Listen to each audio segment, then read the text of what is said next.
सभी को नमस्ते। मैं आप सभी का आपके अपने YouTube चैनल लॉ बिटवीन्स में एक बार फिर से स्वागत करता हूं और भारतीय साक्ष्य नियम की लेक्चर सीरीज का ये लेक्चर नंबर 10 है, जिसमें हमने सेक्शन 6 को अच्छे से कवर करना है, जो कि बहुत ही महत्वपूर्ण सेक्शन है आपके जुडिशियल सर्विसेज एग्जामिनेशन के लिए, एलएलबी, बीए, एलएलबी एग्जामिनेशन के लिए, जो बात करता है मोटिव, प्रेपरेशन एंड कंडक्ट की। तो स्टूडेंट्स, बेसिकली आपको पता है हम लोग रेलिवेंसी ऑफ फैक्ट्स देख रहे हैं। हम लोग पढ़ रहे हैं कि कौन कौन से फैक्ट रेलिवेंट होंगे। पीछे की जितनी भी वीडियोस हैं उनका लिंक डिस्क्रिप्शन में है, प्लीज वो वीडियोस पक्का देखना। आपका बीएससी का पूरा डर खत्म हो जाएगा, बीएससी आपको बेस से समझ आएगा। तो हम लोग पढ़ रहे हैं कौन से फैक्ट्स रेलिवेंट होते हैं।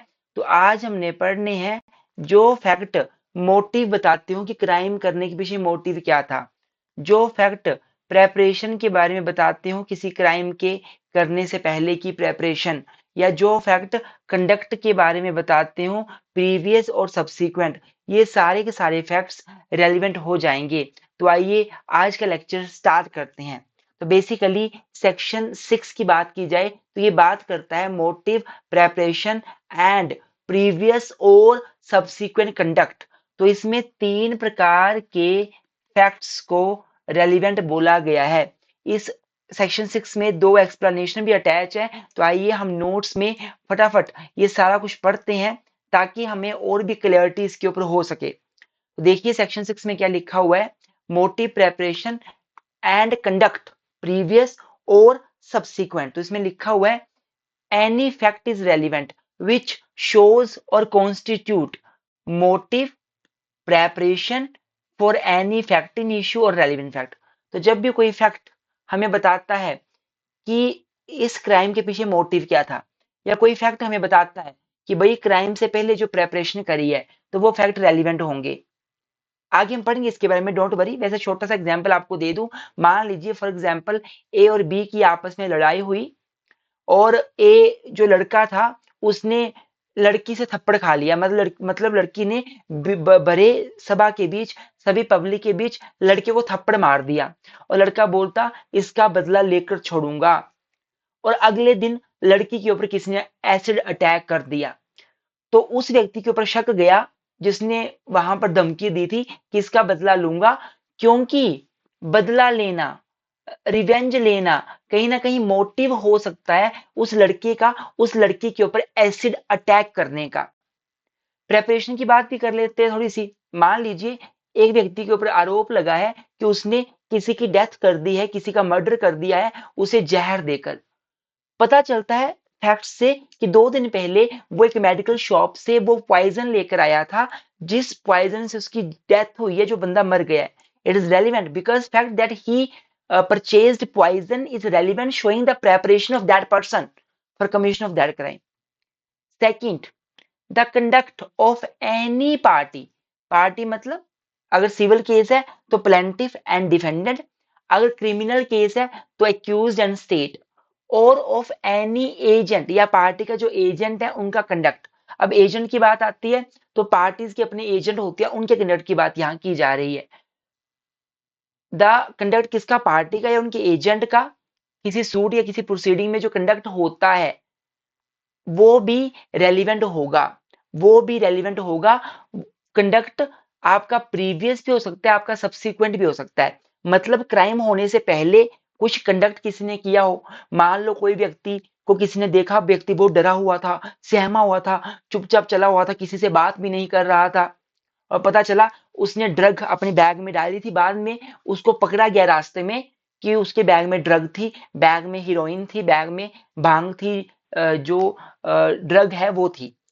तो फैक्ट कि वो डरा हुआ सहमा हुआ था वो रेलिवेंट है, वो प्रीवियस कंडक्ट को दिखा रहा है उसको, उसके क्राइम करने से पहले के।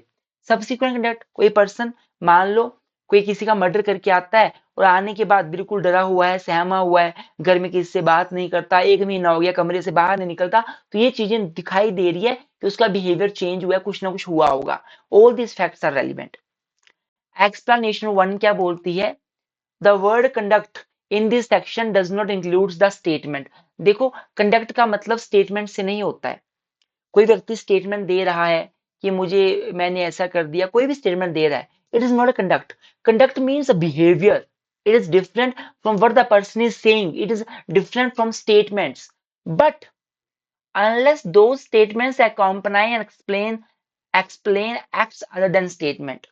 लेकिन अब मान लीजिए एक व्यक्ति है, वो कुछ स्टेटमेंट दे रहा है पर साथ में उसका कंडक्ट भी शो हो रहा है, then it is conduct and statement is relevant.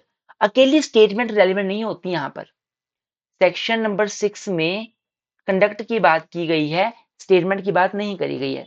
Suppose एक व्यक्ति है, वो व्यक्ति भागते हुए आता है और बोलता है जी, वो कुछ ऐसा बिहेवियर करता है अपना, ऐसा बिहेवियर दिखाता है अपना, तो वो रेलिवेंट है। फॉर एग्जाम्पल एक व्यक्ति है, वो मर्डर करके आया और किसी ने बोला उसको कि यार जिसने मर्डर किया है वहां पर उसे पुलिस पकड़ने यहीं पे आ रही है, और वो व्यक्ति यहीं पे हमारे आसपास कहीं पे होटल में छुपा हुआ है। उसने सुनी ये बात और वो व्यक्ति चुपचाप भाग गया जिसने मर्डर किया था। It is conduct. It is conduct. जो स्टेटमेंट्स होती हैं वो कंडक्ट नहीं होते।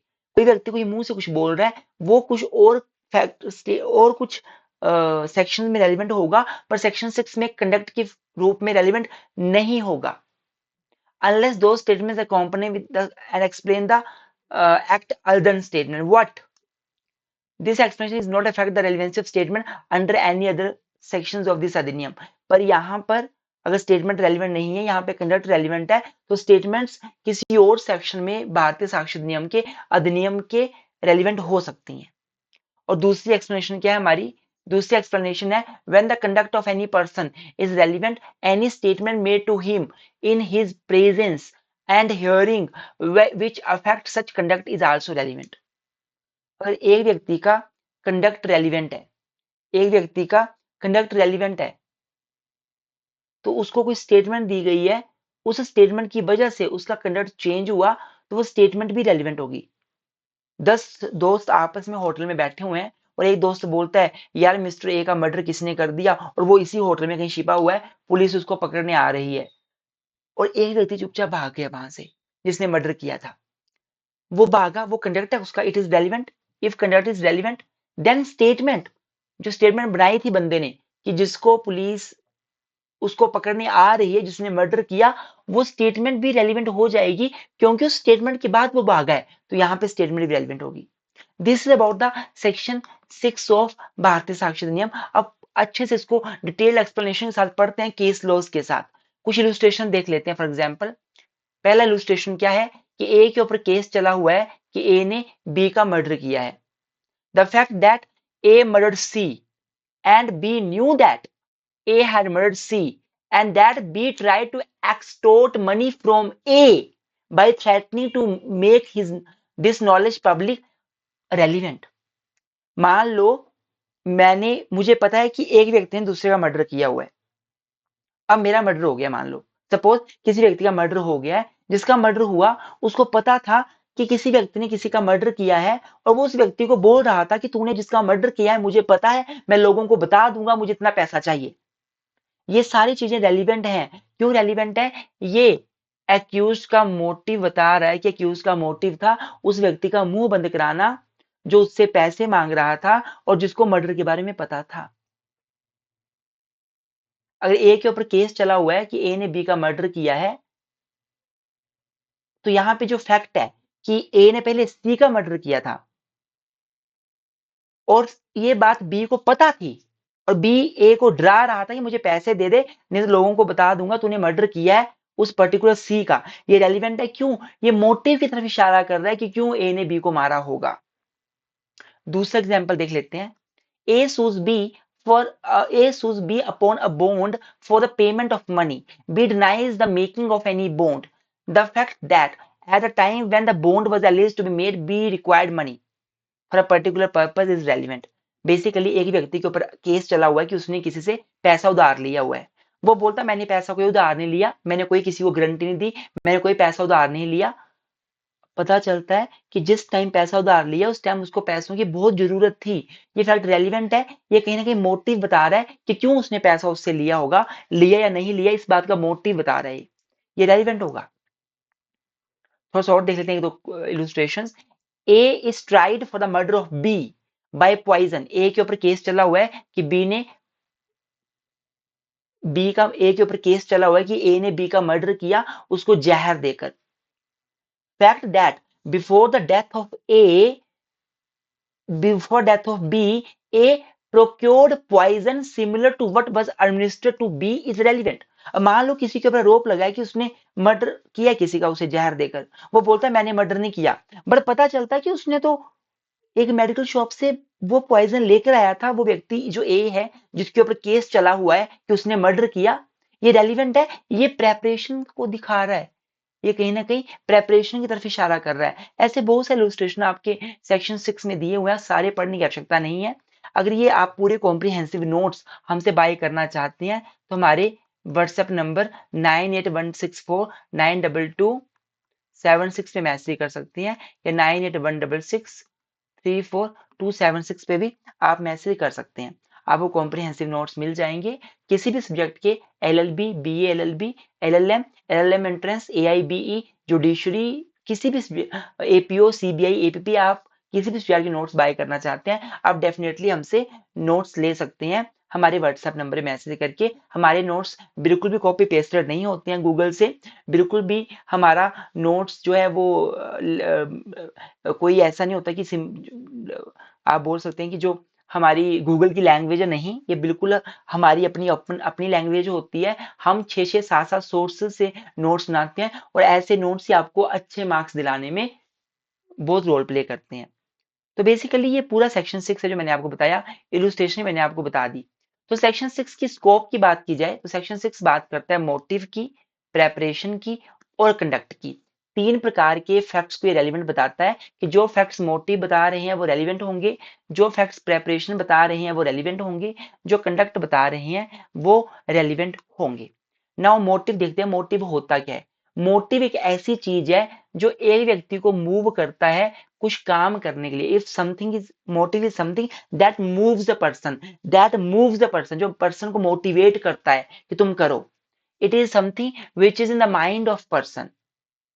एमपी वर्सेस धीरेन्द्र कुमार के केस में 1977 में सुप्रीम कोर्ट ने कहा था कि मोटिव एक ऐसी चीज होती है, जो ऊपर बताई मैंने आपको, कि जो एक व्यक्ति को किसी क्राइम को करने के पीछे उसका मोटिवेशन बताती है कि उसने वो क्राइम क्यों किया, किस चीज से वो मोटिव हुआ, किस चीज से वो मोटिवेट हुआ उस क्राइम को करने के लिए। इस केस में हुआ क्या था ना, एक लड़की थी, उसका मर्डर हो गया था। जिसने मर्डर किया था वो किराएदार था उसके घर में। उस किराएदार का नाम था धीरेन्द्र कुमार। उस किराएदार की एक लड़की के ऊपर जिसका मर्डर हुआ, उसका नाम था मुन्नी बाई, उसके ऊपर बुरी नजर थी। वो उस लड़की को बुरी नजर से देखता था। लड़की ने जाके अपनी मदर इन लॉ को बताया। वो लड़की जो थी वो अपनी सास को बताया कि ऐसे ऐसे ये किराएदार मुझे गलत नजरिए से देखता है। मदर इन लॉ ने अपने हस्बैंड को बताया, मतलब लड़की के फादर इन लॉ को बताया कि भैया ऐसी ऐसी बात है, ये जो हमारा किराएदार है ना वो हमारी बहू को सही नजरिए से नहीं देखता, गलत तरीके से देखता है। तो फादर इन लॉ ने बोला उसको, धीरेन्द्र कुमार को, तुम ये घर छोड़ के चले जाओ, तुम यहाँ से वेकेट कर दो इसको, हमें तुम्हें किराएदार नहीं रखना है। और बाद में हुआ क्या, धीरेन्द्र कुमार ने मुन्नी बाई का मर्डर कर दिया। कोर्ट ने बोला ये जितने भी सर्कमस्टांसेस हैं जो उसको वहां घर से निकाला गया, it was motivation, it was motive behind the crime. I hope आपको मोटिव समझ आया होगा। नाउ मोटिव और इंटेंशन दो टर्म्स होती हैं, बट दोनों में फर्क है, दोनों बिल्कुल सेम नहीं है। इंटेंशन कहीं ना कहीं माइंड में क्या चला हुआ है वो बताता है, और मोटिव कहीं ना कहीं बंदा किसी काम को करने के लिए क्यों मोटिवेट हुआ वो बताता है, ये इंस्पिरेशन बताता है। तो intention is something something which is a state of mind of a person, what is going on in the mind of person, and motive is motivation why he committed the crime। मान लीजिए एक व्यक्ति है, वो व्यक्ति को किसी लड़की ने बीच राह में थप्पड़ मारा, लड़की ने उस लड़के को थप्पड़ मारा, उसकी बेइज्जती करी, इंसल्ट करी, क्योंकि लड़की को वो छेड़ता था, तंग करता था। लड़के ने बोला तुझसे बदला लूंगा, बदला लेना, रिवेंज लेना, वो मोटिव है। और मान लीजिए क्राइम करने के लिए जो माइंड में उसके उस टाइम चला था, जब उसने क्राइम किया, उसने उसको चाकू मारा, उसने उसको पत्थर से भी मारा उसके सर, लड़की के ऊपर, या ऐसे अटैक किया, all these things were going on in the mind of person and this is intention how to commit crime. ये उसकी intention थी crime करना कैसे है, ये उसकी intention थी करना कैसे है, क्यों करना है, बदला लेने के लिए, it is motive. and करना कैसे है, it is intention, कि कैसे वो crime करना है, it is intention, it is your intention basically. अब आगे देखिए, motive is necessary to be proved when case is based on circumstantial evidence. बहुत ही महत्वपूर्ण बात है। देखिए, जब कभी आपके पास ना डायरेक्ट एविडेंस नहीं होते, आपके पास सर्कमस्टेंशियल एविडेंसेस होते हैं, तो ऐसे केस में आपको मोटिव प्रूव करना पड़ता है।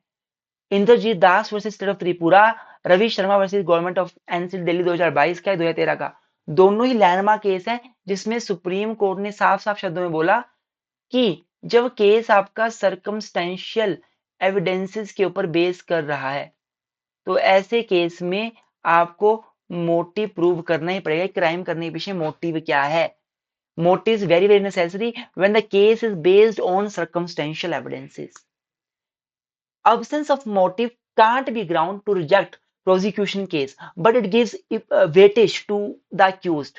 Prem Singh versus state NCT Delhi 2023 supreme court. देखिए, मान लीजिए किसी केस में मोटिव प्रूव नहीं हो पा रहा है, पर्सन ने क्राइम किया हुआ, मोटिव का पता नहीं चल पा रहा क्राइम क्यों किया है, तो मोटिव का पता नहीं चलने का मतलब ये नहीं है कि जो प्रोसिक्यूशन का केस है वो वीक हो गया, वो रिजेक्ट हो गया, वो खत्म हो गया। हाँ, एक्यूज्ड को इससे बेनिफिट तो मिलेगा, एक्यूज्ड का केस स्ट्रॉन्ग तो होगा, बट प्रोसिक्यूशन का केस इससे बिल्कुल खत्म नहीं हो जाएगा। मोटिव नहीं पता चल पा रहा है तो कोई बात नहीं। If there are direct evidences which shows that a particular person has committed the murder of some other person, then that is enough to held person guilty who has committed the crime. अब second जो main point है वो है preparation. तो जब भी कोई fact preparation show करता है किसी व्यक्ति के क्राइम करने के पीछे, तो वो रेलिवेंट होता है। Preparation is relevant under section 6 and it will be admissible also. Mohanlal versus emperor के केस में 1937 में क्या हुआ, एक व्यक्ति था, उसके ऊपर आरोप लगा था कि उसने कराची पोर्ट में चीटिंग करी है, उसने गलत सामान फॉरेन से लेकर आया है, उसने कस्टम ड्यूटी पे नहीं करी है। वो बोलता जी मुझे नहीं पता, ऐसा कोई रूल है इंडिया में नहीं है, मैंने तो कुछ गलत नहीं किया, मुझे तो पता ही नहीं था कि कस्टम ड्यूटी भी लगेगी।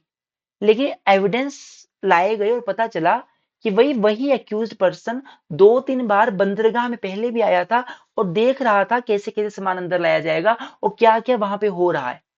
ये चीज जो बार बार वो बंदरगाह में जा रहा है, चेक कर रहा है कैसे गाड़ियां लोड अनलोड हो रही हैं, कैसे वहां पे कस्टम ऑफिसर चेकिंग कर रहे हैं, ये सारा क्या शो कर रहा है, ये सारा उसकी प्रेपरेशन शो कर रहा है कि वो कैसे अपना सामान फॉरेन से इंडिया लेकर आएगा। तो मोहनलाल वर्सेस एम्परर केस में बोला कि अगर एक्यूज्ड 10-12 बार या 2-3 बार पहले भी आया हुआ है बंदरगाह में और देखा है उसने कैसे कैसे सामान लोड अनलोड हो रहा है, कैसे कस्टम ऑफिसर जाके चेकिंग कर रहे हैं, ये फैक्ट रेलिवेंट है, ये शो कर रहा है उसने जो प्रेपरेशन करी है उसके रिगार्डिंग।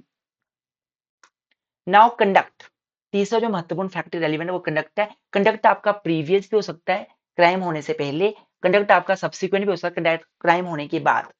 कंडक्ट पार्टीज का भी हो सकता है, प्लेंटिफ डिफेंडेंट। कंडक्ट आपका एजेंट ऑफ पार्टीज का भी हो सकता है, आपको पता है, पीछे बताया मैंने आपको। एग्जाम्पल के तौर पे हम रोबरी का केस ही कर लेते हैं। मान लीजिए कोई व्यक्ति है, उसके ऊपर केस चला हुआ है कि उसने रोबरी करी है, वो कहीं पे किसी सोसाइटी में किसी मेले में खड़ा है, वहां पे रोबरी करने के बाद, और वहां पे दोस्त आपस में बातें कर रहे हैं कि यार किसी ने रोबरी करी है, उसकी लोकेशन इसी मेले की आई है, वो इसी मेले में कहीं पे, सभी लोग संभल के रहना, कहीं हम हमें ना लुटे वो। उसने सुन लिया और उसने साथ में उसने ये भी बोला कि भाई वैसे तो मेले में पुलिस आ गई है और पुलिस उसको ढूंढ भी रही है, उसकी लोकेशन पुलिस ने ट्रेस कर ली है। और जैसे पता चला उस व्यक्ति को भाग गया उस मेले से। It is the relevant fact जो शो करता है कि उसने उसने क्राइम किया होगा, उसने रॉबरी करी होगी। स्टूडेंट्स, जो मैं पीडीएफ फाइल आपको दिखा रहा हूँ अभी, अगर आपको ये वाली free of cost PDF file चाहिए तो हमारे टेलीग्राम पेज को ज्वाइन कीजिए। टेलीग्राम पेज का लिंक मैं वीडियो के डिस्क्रिप्शन में दे दूंगा। Telegram page low with twins नाम है। ये हमारे नोट्स बाय नहीं, ये फ्री नोट्स हैं जो मैं आपको पढ़ा रहा हूँ। कंप्रिहेंसिव नोट्स में प्रॉपर सिस्टमेटिक मैनर में हर एक चीज लिखी हुई, तो वो पेड है। उसके लिए आपको हमें मैसेज करना पड़ेगा हमारे व्हाट्सएप नंबर 98166342 9816498164 इस पे आपको मटेरियल मिल जाएगा। अब एक्सप्लेनेशन देख लेते हैं। तो पहला क्या है, words conduct does not include statement. तो जो हम वर्ड कंडक्ट बोल रहे हैं, एक व्यक्ति का कंडक्ट रेलिवेंट होगा, तो स्टेटमेंट व्यक्ति कुछ देता है वो रेलिवेंट नहीं होगी। स्टेटमेंट का मतलब कंडक्ट से नहीं होता।